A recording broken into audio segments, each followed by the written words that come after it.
una presentación. Siempre es importante que conozcan un poquito de la persona que les va a dar la plática para saber hacia qué áreas lo pueden explotar un poco más, ¿no? Pues vamos a empezar con esta plática. Vamos a hablar un poco de los beneficios del ejercicio en el adulto mayor, ¿sí?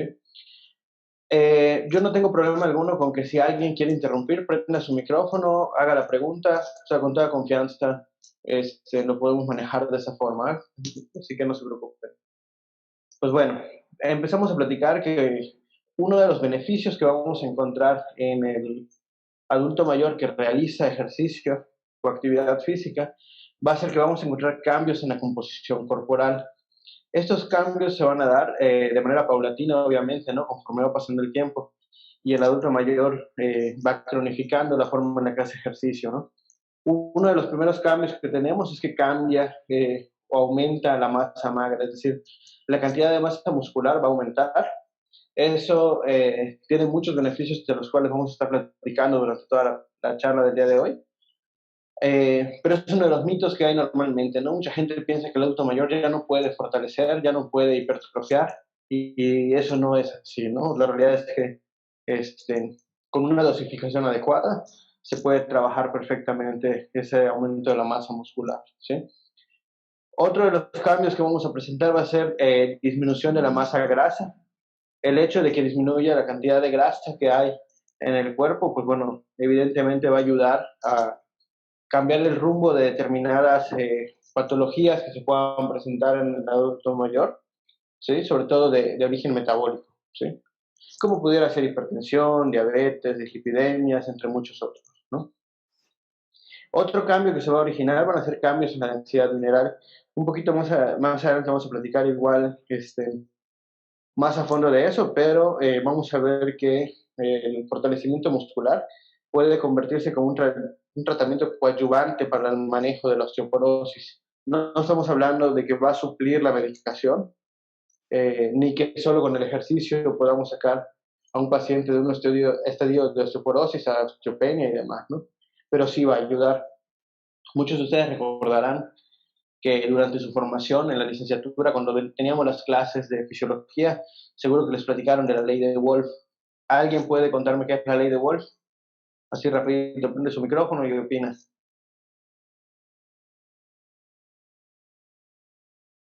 Son como 43 personas, así que yo creo que alguno puede platicarnos de la ley de Wolf. Nada, bueno.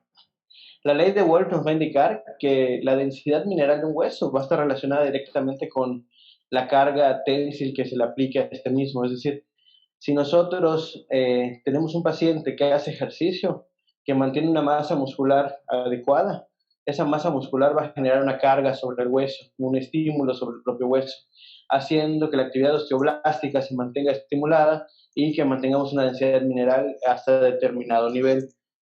Obviamente estamos hablando en factores o en pacientes o en situaciones normales, ¿no? Puede haber situaciones patológicas en las cuales haya un menor trabajo, una menor actividad osteoblástica o una mayor actividad osteoclástica, que recordemos que el osteoclasto es el encargado de la absorción del hueso. Entonces, pues bueno, son diferentes escenarios que se pudieran presentar. Pero aún cuando tengamos un escenario diferente en el cual la actividad osteoclástica estuviera aumentada, si la dieta del paciente fuera la adecuada y le agregamos actividad física, podemos mejorar la actividad osteoblástica y podemos mejorar la densidad mineral de ese hueso, ¿sí? Otro de los puntos importantes va a ser que va a disminuir la grasa visceral. Recordemos que la grasa visceral es la que nos va a traer mayor cantidad de problemas. Sin embargo, estos son los últimos puntos que se van a ver, ¿no? Aquí en Yucatán, digo, el día que deseen darse una vuelta, tenemos comida muy rica, pero comida que se basa, o la dieta de nosotros se basa sobre todo en el consumo de puerco, ¿sí?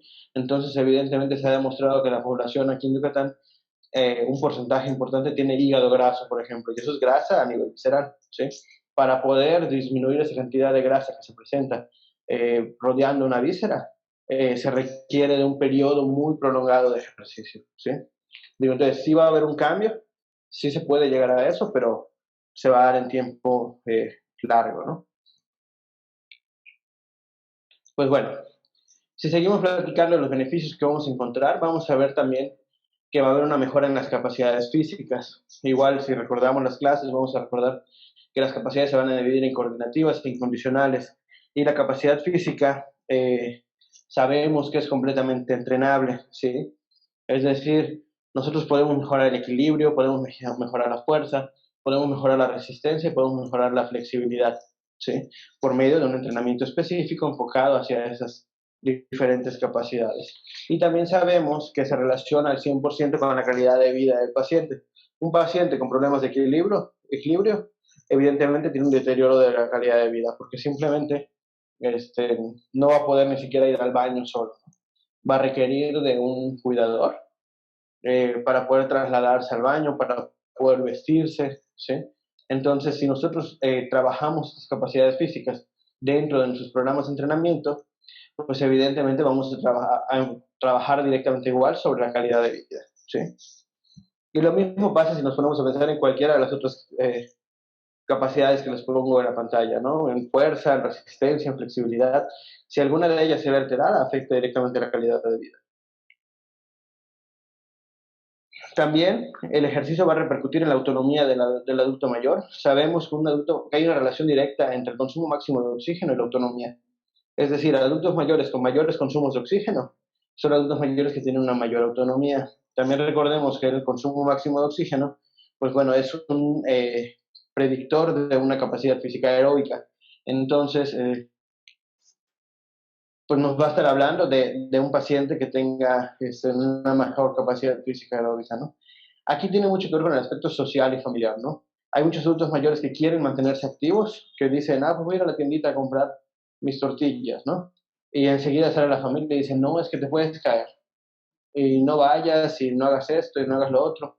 Y entonces esa sobreprotección que se puede dar desde el aspecto social o familiar es la que empieza a afectar en esta capacidad física, que sería la parte aeróbica, ¿sí? Podemos dar consejos, podemos empezar con nuestras propias familias, pero podemos dar consejos también a los pacientes. Que bueno, ok, en lugar de decirle al abuelito, no vayas a comprar tortillas, es decirle, bueno, vamos, te acompaño, ¿sí? Entonces, no limitar esa actividad física que puede tener, sino poder hacerla de una manera más segura, ¿sí? Ahora, ya hablando específicamente en una consulta de fisioterapia, pues bueno, el subir a un adulto mayor a una banda, a una bicicleta, a una elíptica y poder aumentar o mejorar esa capacidad física aeróbica, también nos va a hablar de que tenga más autonomía ese paciente, ¿sí? Otro punto importante es que disminuye la mortalidad. Y aquí vamos a quedarnos un poquito más, ¿no? Hay varios aspectos. Si regresamos a lo del consumo máximo de oxígeno, podemos ver igual que hay varios artículos que nos hablan sobre que a mayor consumo de oxígeno es un predictor de sobrevida cardiovascular. Es decir, si nosotros tenemos un mayor consumo de oxígeno, significa que tenemos menos riesgo de tener una patología cardíaca. Otra cosa importante es que, por ejemplo, la cardiopatía coronaria, que es una de las más comunes en el adulto mayor, va a tener tres tipos de factores de riesgo: los primarios, los secundarios y los no modificables. Y los primarios y los secundarios van a estar influidos directamente por el ejercicio. Es decir, si el adulto mayor hace ejercicio, va a atacar esos dos factores de riesgo, tanto los primarios como los secundarios, ¿sí? Otra cosa importante es que desde 1996, Franklin y Kahn describen que un adulto mayor que hace ejercicio de entre 1420 calorías a la semana, esto es decir, un ejercicio moderado sobre todo, ralentizaría la presencia de aterosclerosis, que recordemos que la aterosclerosis también va a ser una de las causas de una cardiopatía. Entonces, podemos ayudar a esos adultos mayores a que tengan menos riesgo cardiovascular por medio del ejercicio. Y de hecho, hay otro artículo que ejemplifica que el ejercicio físico puede disminuir hasta un 25% la mortalidad por una patología cardiovascular. Entonces, si nosotros utilizamos estas herramientas para trabajar con nuestros pacientes y decirle, oye, ¿sabías tú que el ejercicio te va a ayudar a disminuir el riesgo de un infarto? Seguro los convencemos de que pueda hacer más ejercicio. Yo sé que... Buenas noches, maestro. Disculpe la interrupción. Sí, claro. Me llamo David, tengo una duda.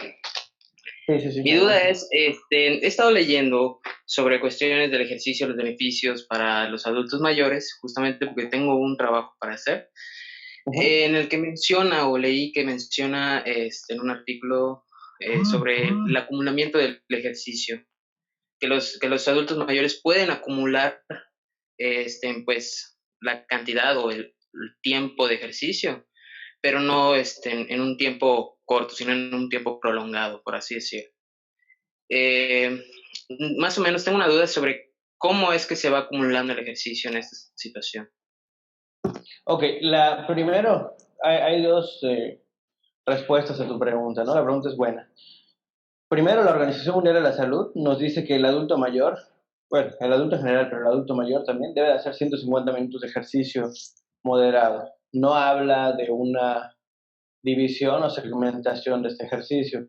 Sobre todo, es porque el ejercicio tiene que ser personalizado, ¿sí? Si yo llego a los 80 años y nunca en mi vida he hecho ejercicio, no es imposible que me digan, camina 30 minutos al día, que sabemos que es como la prescripción típica, ¿no? Si no tengo que empezar con periodos más cortos. Y mi objetivo va a ser llegar a esos 150 minutos.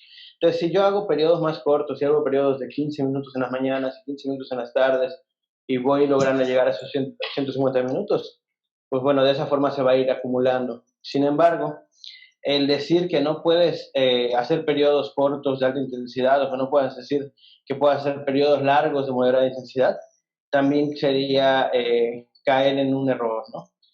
Recordemos lo mismo que les decía al principio, ¿no? La prescripción del ejercicio va a ser individualizada con respecto a cada adulto mayor. Entonces necesitamos una buena historia clínica donde podamos definir cuáles son los antecedentes de actividad física de ese adulto mayor. Necesitamos una buena batería de pruebas funcionales que nos puedan indicar cómo se encuentra actualmente ese adulto mayor, si hay algún riesgo cardiovascular o riesgo de síndrome de fragilidad, entonces necesitaríamos igual una prueba de esfuerzo realizada por un médico del deporte o por un médico internista, y si hay alguna patología asociada como diabetes, hipertensión y demás, igual que tengamos la autorización del internista en este caso, ¿no? Sin embargo, respondiendo a lo que mencionabas, el mismo López Chicharro, que seguro que lo ubicas muy bien, que es el autor del libro de Fisiología del Ejercicio, que normalmente usamos a nivel de licenciatura, ha mencionado dentro de su blog, en el cual describe muchos artículos y da sus comentarios y demás, el uso de la metodología HIIT.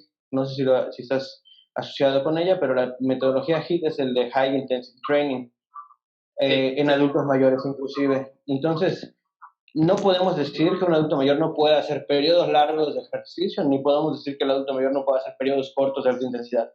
Cada adulto mayor va a variar y necesitamos conocer todas sus características para poder determinar qué puede y qué no puede hacer. No sé si con eso te respondo tu No, duda. claro que sí. Sí, perfectamente. Esa era mi duda, de saber si era posible o solamente estoy cayendo en un estereotipo de la edad y todo eso, en cuestión de que pues, los adultos no pueden hacer prolongados o tiempo prolongado o de corto tiempo en una intensa ejercicio. Entonces, Perfecto. muchísimas gracias. Sí me ubica mejor. No, al contrario. Muy bien. Entonces continuamos platicando de esto. Hablábamos de que disminuye la mortalidad. Ya habíamos mencionado los diferentes artículos que respaldan esta premisa. Y entonces continuamos con el siguiente, que bueno, además de disminuir la mortalidad asociada a patologías cardiovasculares, también nos va a servir como tratamiento y prevención de algunas patologías, sobre todo de origen metabólico. Es decir, actualmente podemos, y menciono lo mismo porque luego puede ser malinterpretado también, ¿no? Podemos utilizar como tratamiento coadyuvante para la hipertensión, para la diabetes, para las epidemias, el ejercicio terapéutico, no sin antes tener el conocimiento adecuado del paciente, de la dosificación que tenga que ser necesaria con ese paciente y de cuál es el tratamiento médico que esté llevando, ¿no? La verdad es que aquí es donde empieza a jugar una labor muy relevante el hecho de hacer realmente equipo con todos los profesionales de salud, hablando el nutriólogo, el psicólogo, en este caso el educador en diabetes, el médico, ¿sí? Todos los que tienen que ver y se van a involucrar en la atención de ese paciente. Y bueno, uno de los beneficios que vamos a tener en el caso de la hipertensión, pues bueno, desde 1994, no es que les esté poniendo bibliografía muy antigua, porque trabajemos sobre esa bibliografía, sino me gusta reflejarles desde cuándo ya estábamos o ya sabíamos que el ejercicio era la clave para el tratamiento de estas patologías, ¿sí? Entonces, desde 1994 se describe que el ejercicio nos va a ayudar a bajar la presión arterial y desde el año 2000 se describe que por Harvard en Alemania que esta disminución de la presión arterial se va a dar entre 11 y 8 milímetros de mercurio, es decir, ya podemos calcular cuánto es lo que va a disminuir. Ahora, en este mismo artículo mencionan que sí va a ser entre 11 y 8 milímetros de mercurio, pero esa es la respuesta inmediata al ejercicio. Y esa respuesta va a aumentarse conforme el paciente tenga un apego más cercano a su programa de ejercicio y además se va a volver más larga, porque en este mismo artículo mencionan que estos 11 u 8 milímetros de mercurio se disminuyen durante 30 minutos después de haber hecho ejercicio. Pero cuando nosotros tenemos un apego al ejercicio ya de 6, 8, 10 meses, entonces en lugar de ser 30 minutos vamos a convertirlo en 24 horas, 36 horas, 48 horas. Y luego entonces vamos a convertir el ejercicio como si fuera la pastilla de ese paciente, ¿sí? Él sabe que tiene que hacer ejercicio, sabe que el ejercicio regula sus niveles de presión arterial y ese paciente, pues bueno, al estar empoderado con todo este conocimiento, tiene un mayor apego también al propio programa, ¿no? Otro punto importante es que ayuda a regular los niveles de glucosa arterial, glucosa capilar. Sabemos cómo es la fisiopatología de la diabetes, ¿no? Es un paciente en diabetes mellitus tipo 2, vamos a platicar, ¿no? Con una alimentación normalmente mala, esa alimentación mala o con exceso de hidratos de carbono va a hacer que haya una liberación de insulina en exceso para poder meter esa glucosa a las diferentes células. Esa liberación excesiva de insulina hace que los islotes de Langerhans que se encuentran en el páncreas se vayan desgastando cada vez más rápido y que haya cada vez menos insulina. Al haber cada vez menos insulina, pues bueno, no entra toda la glucosa a las células que queremos y por ende, pues bueno, empieza a haber niveles de glucosa en sangre cada vez más altos. Pero además de esto, hay otra molécula que juega un papel muy importante y son los receptores de insulina. Nosotros no podemos meter la glucosa solo teniendo glucosa e insulina a la célula. Necesita de unos receptores que se encuentran en la membrana celular, que se llaman receptores de insulina. Esos receptores de insulina permiten que la insulina se pegue a la membrana celular y que permite el paso de la glucosa. Ahora, cuando nosotros vamos envejeciendo y tenemos cada vez menos masa muscular, además del desgaste que ya le hicimos a nuestros islotes de Langerhans en el páncreas, también empezamos a tener cada vez menos receptores de insulina, porque tenemos cada vez menos masa muscular, y en la masa muscular es donde tenemos la mayor cantidad de receptores. Y entonces por eso tenemos cada vez niveles de glucosa más altos, ¿sí?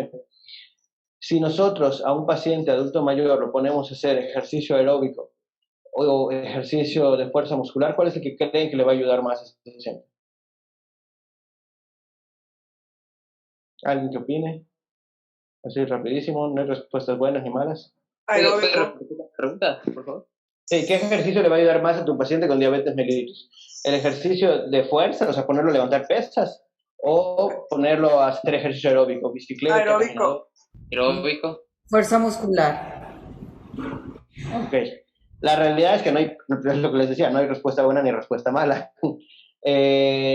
A corto plazo se ha demostrado que el ejercicio aeróbico va a tener buenos resultados, es decir, debemos de lograr disminuir la glucosa en sangre, ¿sí? Pero si nosotros queremos resultados a mediano y a largo plazo, tenemos que a fuerza hacer ejercicio de fuerza muscular, es decir, un ejercicio que logre hipertrofiar en esa masa muscular, porque generando esa hipertrofia logramos tener más receptores de insulina, que son los que se conocen como GLUT4, no me acuerdo si se los había mencionado, y al tener más receptores de insulina, hacemos que la poca insulina que ya queda, porque recordemos que ya le dimos en la torre al páncreas previamente, se pueda aprovechar al 100%, ¿sí? O se puede aprovechar de la mejor manera posible. Y entonces es otra vía por la cual logramos disminuir un poco los niveles de glucosa a nivel sanguíneo. Por eso les decía, no hay respuesta buena ni respuesta mala, uno es a mediano y uno es a largo plazo.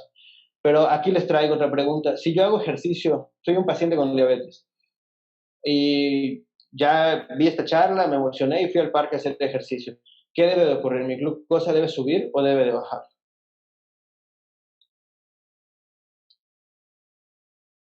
Debiera bajar. Debiera bajar, ¿ok? ¿Alguien que opine lo contrario?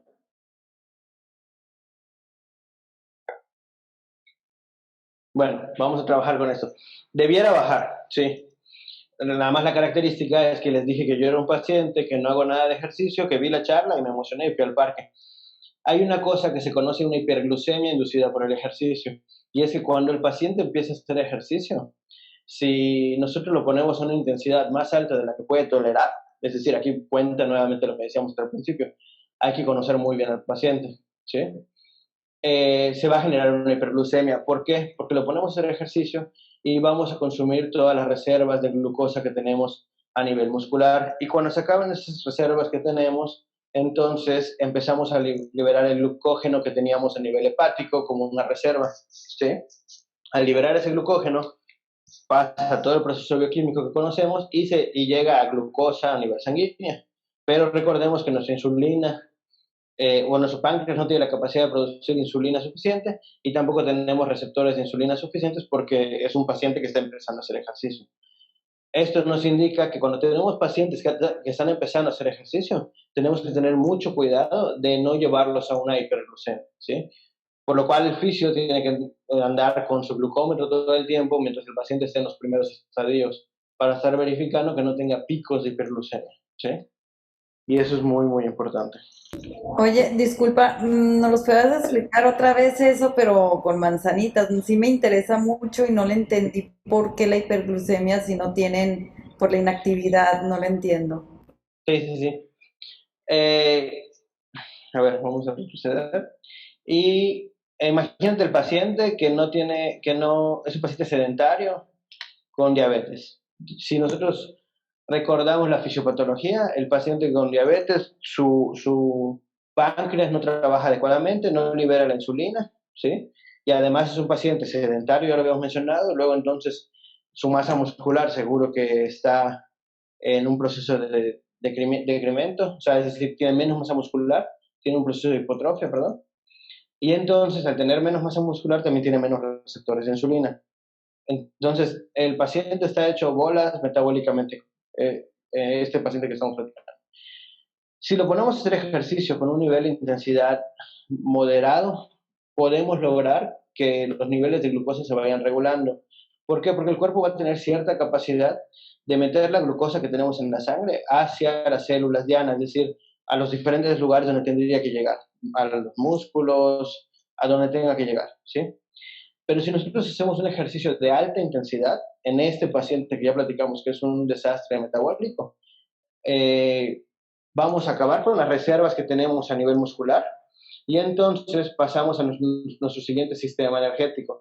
Y nuestro hígado, que tiene reservas de glucógeno, empieza a liberar el glucógeno. ¿Por qué? Porque el músculo le dice, oye, necesito combustible.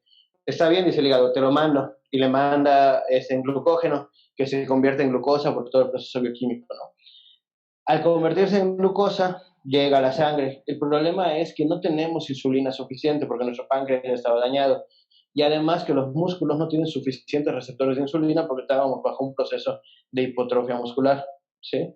Entonces, el hígado ya liberó la glucosa, o el glucógeno en este caso, y está en la sangre. Lo que tenemos es un problema para lograr hacer que entre esa glucosa que está en la sangre hacia la célula muscular, ¿sí? Entonces, como le exigimos tanto, este, requerimos de un sistema energético que nos mandó más glucosa, pero no tenemos la capacidad de meterlo a la célula muscular. No sé si quedó claro. Súper claro, muchas gracias. Muy bien. Sin pena, yo soy docente de licenciatura y de posgrado, entonces las veces que lo tenga que repetir, lo repito, con gusto. Bueno, entonces continuamos y bueno, ya platicamos de estos dos, cómo puede ser un tratamiento para las patologías de origen metabólico y también tiene un efecto antidepresivo. Aquí el efecto antidepresivo se describe bajo dos vías. Uno es que hay una liberación de endorfinas, que todos lo conocemos, ya todo el mundo sabe que el ejercicio tiene beneficios en la liberación de endorfinas, pero además mejora la autopercepción, ¿sí? Podemos ver ese adulto mayor que es, se me olvidó su nombre, Gianluca Bacci, creo, algo así, en que tiene 50 y tantos años, bueno, no llega a ser adulto mayor, pero creo que todos quisiéramos vernos así a los 50 y tantos años, ¿no? Y eso obviamente también mejora o disminuye este problema con algún tipo de depresión, tristeza o problemas de la percepción, ¿no? También mejora ante patologías de tipo cognitivo. Digo, últimamente en México se ha estado trabajando más la parte de la fisioterapia en la salud mental. Sabemos que el ejercicio va a ayudar muchísimo y me ha tocado ver algunos casos de patologías, como por ejemplo tuve una paciente con una demencia frontotemporal. Esa paciente, bueno, la característica de la demencia frontotemporal es que son pacientes que están desinhibidos, entonces son pacientes que pueden comportarse de manera grosera, pueden ser muy negativos, y el hecho de hacer ejercicio mejoraba su condición, ¿sí? Esa paciente consultaba con su neurólogo y después de 4 meses de tener un programa de ejercicio, el neurólogo vio avances y entonces lo que hizo fue disminuir el medicamento para la demencia. Obviamente eso te va haciendo cambios en el estado de ánimo del paciente, ¿no? Sin embargo, el mismo neurólogo lo decía, el hecho de que yo le esté dando menos medicamento, también al final de cuentas es algo bueno, ¿no? Y pues bueno, algunos otros aspectos va a ser que genera vínculos y mantiene socialmente activo al adulto mayor. Si no hace ejercicio en grupos y hace ejercicio solo con su fisioterapeuta, pues cuando menos seguro que va a ser un vínculo con el fisioterapeuta, ¿no? Los que nos dedicamos a la fisioterapia geriátrica, una de las razones, o al menos en mi caso, es porque el chisme se pone muy bueno con los viejitos. Entonces, creo que es un punto importante, ¿no? El vínculo que se puede llevar o que se puede generar entre un adulto mayor y su terapeuta o su grupo de trabajo al estar trabajando con grupos esa parte del ejercicio, pues bueno, va a ser muy positivo también para ellos. Otra cosa importante es que el ejercicio sirve como una de las herramientas más importantes para tratar el dolor crónico. Sabemos que el paciente con dolor crónico genera cambios a nivel de la corteza cerebral. Ojo, no estoy diciendo que el dolor tenga o se pueda, ¿cómo lo podría decir? Interpretar a nivel de la corteza cerebral, pero sí se ha visto que pacientes, por ejemplo, como con fibromialgia, que tienen dolor crónico de 20 a 30 años de evolución, tienen una diferencia en la morfología en la corteza cerebral. Y lo único que logra generar cambios en esa corteza cerebral, es decir, poder generar o revertir esos cambios, es el ejercicio. Entonces, pues ese es un punto importante, porque si tenemos pacientes con dolor crónico, el hecho de hacer ejercicio les va a ayudar muchísimo, ¿sí? Otro punto importante es la sarcopenia. Ya sabemos que el adulto mayor pierde una cantidad de masa muscular, o el adulto pierde una cantidad de masa muscular muy importante desde los 30 años de vida. A partir de los 30 años perdemos aproximadamente el 1% de la masa muscular y pues digo, es bastante importante esto. Pero conforme envejecemos más, llegamos a un punto que no es normal, es un punto en el cual se considera como patológico, que es la sarcopenia, que es cuando se empiezan a perder o se empieza a perder la masa magra y empezamos a tener infiltraciones de grasa en la masa muscular. Ahora, esta sarcopenia tiene repercusiones muy importantes, repercusiones clínicas, repercusiones funcionales. Si hablamos de la parte clínica, el hecho de que tengas un paciente sarcopénico, pues bueno, por ejemplo, va a disminuir la densidad mineral. Ya lo platicamos al principio, sabemos que mientras más fuerte un músculo sea, va a generar más tensión a ese hueso y eso va a hacer que tengamos una mejor densidad mineral. Si tenemos un paciente que tenga un proceso de sarcopenia en el cual el músculo esté infiltrado con grasa y no esté generando la tensión suficiente, pues bueno, ahí este no es uno de los problemas. Otro problema es que disminuye en el gasto calórico, que tenemos menos masa muscular, entonces empieza a disminuir el gasto calórico y eso hace que los pacientes puedan tender a subir de peso, ¿sí?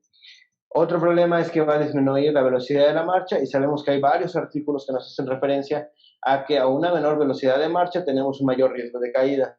Entonces, y bueno, ya hay otros artículos que hacen referencia a que mientras haya mayor riesgo de caída, hay mayor riesgo de muerte, porque sabemos que una fractura de fémur, por ejemplo, pues prácticamente es una sentencia, ¿no? Hay una estadística que menciona que los pacientes con fractura de fémur tienen una sobrevida menor a 10 años posterior a la fractura.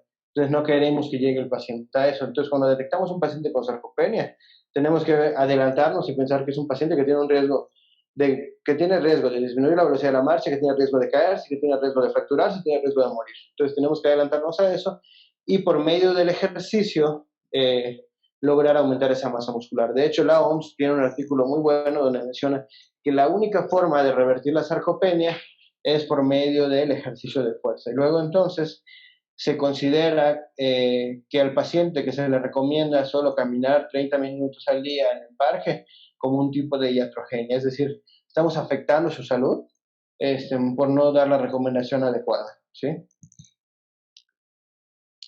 Ok, a veces hablo muy rápido, cualquier cosa me dicen y le bajamos a la velocidad, eso no es problema.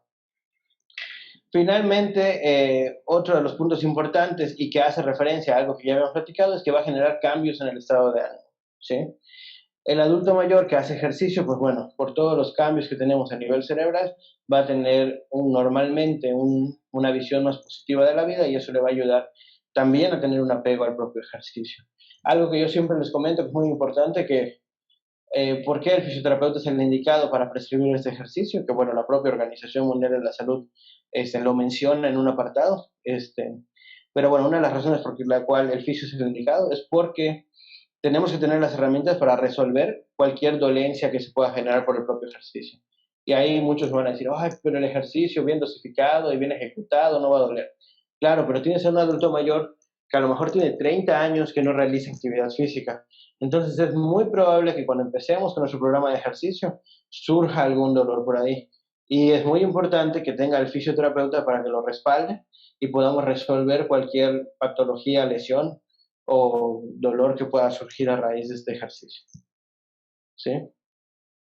Pues bueno, vamos a empezar a hacer la conclusión. Creo que la conclusión es muy evidente. Sabemos que el ejercicio trae beneficios. El ejercicio puede servir para cualquier adulto mayor siempre y cuando esté regulado dentro de sus patologías. Para cada uno de las patologías hay niveles en los cuales puede o no puede hacer ejercicio. Eso, pues bueno, es un tema más profundo que podríamos platicar en otra ocasión. Y pues bueno, sabemos que sirve para tratar problemas metabólicos, es decir, va a tener una repercusión importante en patologías como diabetes, hipertensión, dislipidemias. Va a mejorar el estado de ánimo del paciente, eso es sumamente importante. Ay, perdón. Va a mejorar la funcionalidad del paciente, ¿sí? Y finalmente todo esto se va a lograr con la dosificación adecuada. Vamos a ver que la dosificación adecuada la vamos a lograr con diferentes parámetros, ¿no? Hay varios artículos que describen ante cada patología, según los consensos internacionales, cuál es la mejor manera de dosificar el ejercicio, ya sea aeróbico o ya sea de fuerza muscular, ¿sí? Sobre todo cuando dominamos algunas técnicas en el caso de la fuerza, como el sacar el 1RM, y de ahí hay algunas formulitas que nos pueden servir para calcular cuánto es lo que debe de cargar nuestro paciente, ¿sí? Dependiendo de las patologías que tenga, dependiendo de otros aspectos de la historia clínica que podamos encontrar. Pues bueno, me gusta concluir de esta manera.